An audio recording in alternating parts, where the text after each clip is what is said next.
Welcome to Tamil Cinewood. நடிகர் என்டிஆர் அவர்களுடைய தெவாரா திரைப்படம் செப்டம்பர் 27ஆம் தேதி பிக்கஸ்ட் பேனிந்தியன் படமாக நேரடியாக தேட்டரில் வெளியாக போகிறதா அதிகாரப்பூர்வ ரிலீஸ் டேட்டை படக்குழு தரப்புலேருந்து சொல்லியிருக்காங்க. இந்த வருடம் ஏப்ரல் மாதம் இந்த படம் வெளியாகும்னு சொல்லி தற்போது செப்டம்பர் 27ஆம் தேதி இந்த படம் வெளியாக போகுது. நடிகர் விமல் அவர்களுடைய மாப்போசி திரைப்படத்துடைய டைட்டிலை சார்னு மாற்றி அமைச்சிருக்காங்க. இந்த திரைப்படத்தை வெற்றிமாறன் தயாரிக்கிறாங்க. கூடிய சீக்கிரமாக இந்த படம் தேட்டரில் வெளியாக போகுது. நடிகர் விஜய் ஆண்டனி அவர்களுடைய மழை பிடிக்காத மனிதன் திரைப்படத்துடைய ஃபர்ஸ்ட் சிங்கிளை படக்குழு இன்னைக்கு ரிவீல் பண்ணியிருக்காங்க. கூடிய சீக்கிரமாக இந்த படம் தேட்டரில் ரிலீஸ் ஆக போகுது. நடிகர் விஜய் சேதுபதி அவர்களுடைய மகாராஜா திரைப்படம் இன்னைக்கு நேரடியாக தேட்டரில் வெளியாகி வெற்றிகரமாக ஓடிட்டு இருக்கு. படத்தை பார்த்தவங்க அனைவருமே இந்த படத்துக்கு பாசிட்டிவ் விமர்சனம் கொடுக்கறதுனால விஜய் சேதுபதி கெரியரில் இந்த படம் மிகப்பெரிய வெற்றி பெற வாய்ப்புகள் அதிகமாக இருக்கிறதா பார்க்கப்படுது. பாலா இயக்கத்தில் அருண் விஜய் நடிச்சிட்டு இருக்க வணங்கன் திரைப்படத்தை ஆகஸ்ட் 15ஆம் தேதி தேட்டரில் ரிலீஸ் பண்ற ஐடியால படக்குழு இருக்கிறதா தற்போது தகவல் வெளியாயிருக்கு. சிவகார்த்திகேயன் அவர்களுடைய அமரன் திரைப்படம் செப்டம்பர் 27 அப்படின்னா அக்டோபர் 15ஆம் தேதி தேட்டரில் வெளியாக போகுது. இந்த நிலையில் இந்த படத்துடைய ஃபர்ஸ்ட் சிங்கிள் அப்டேட்டை ஜி பிரகாஷ் ரிவீல் பண்ணியிருக்காரு. இந்த படத்துடைய ஃபர்ஸ்ட் சிங்கிளா ஒரு லவ் சாங்கை படக்குழு கூடிய சீக்கிரமா ரிவீல் பண்ண போறதா சொல்லியிருக்காங்க. சிவகார்த்திகேயன் சாய் பல்லவி முதல்ல இந்த படத்துல நடிச்சிருக்கிறதுனால இந்த ஃபர்ஸ்ட் சிங்கிளுக்கான எதிர்பார்ப்பு எகிரி இருக்கு.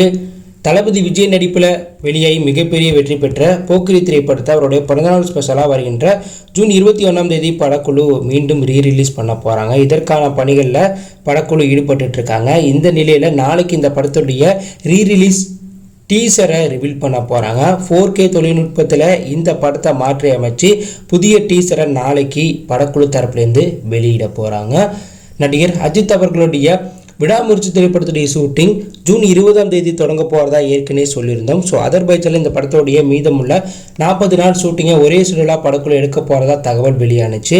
இந்த நிலையில் தற்போது அஜித்துக்கும் தயாரிப்பாளருக்கும் சின்ன வாக்குவாதம் போயிட்டுருக்கான். அதாவது அஜித் அவர்களுடைய 2 மாத சேலரியை இன்னும் லைக்கா தரலையா, இதனால விடாமுயற்சி திரைப்படத்துடைய ஷூட்டிங்கில் அஜித் நடிக்க முடியாதுன்னு சொன்னதாகவும் சம்பளத்தை கொடுத்தாதான் நடிப்பார் அப்படிங்கிற மாதிரி அஜித் தரப்புலேருந்து லைக்காக்கு சொன்னதா தகவல் வெளியாயிருக்கு. ஏற்கனவே லைக்கா தற்போது பல பெரிய திரைப்படங்களை தயாரித்து பணச்சிக்கலில் இருக்கிறதுனால இப்போது விடாமுயற்சி ஷூட்டிங்கே எடுக்கிறதே கஷ்டமாக இருக்குது. இந்த நிலையில் படக்குழு அஜித்தோடைய சேலரியை தற்போது கொடுக்க வாய்ப்புகள் கம்மின்னு தகவல் வெளியாயிருக்கு. இதனால் படத்துடைய ஷூட்டிங் மீண்டும் தள்ளி போக வாய்ப்பு இருக்குது. ஏற்கனவே விடாமுயற்சி திரைப்படத்துடைய ஷூட்டிங் தள்ளி போயிட்டே இருக்குது. தற்போது மீண்டும் தள்ளி போகிறதுனால அஜித் ரசிகர்கள் கொஞ்சம் வருத்தத்தில் இருக்காங்க.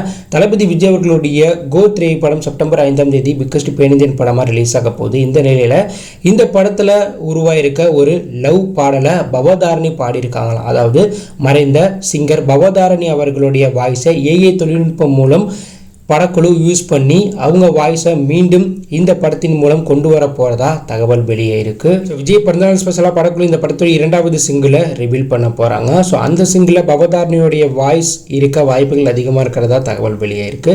ஸோ இந்த லிஸ்ட்டில் நீங்கள் எந்தெந்த படத்துக்கு ரொம்ப வெயிட் பண்ணுறீங்க அப்படின்னு கருத்தை கமெண்ட்ல லீவ் பண்ணுங்கள். மறக்காம நம்ம சேனலை சப்ஸ்கிரைப் பண்ணி ஃபாலோ பண்ணுங்கள்.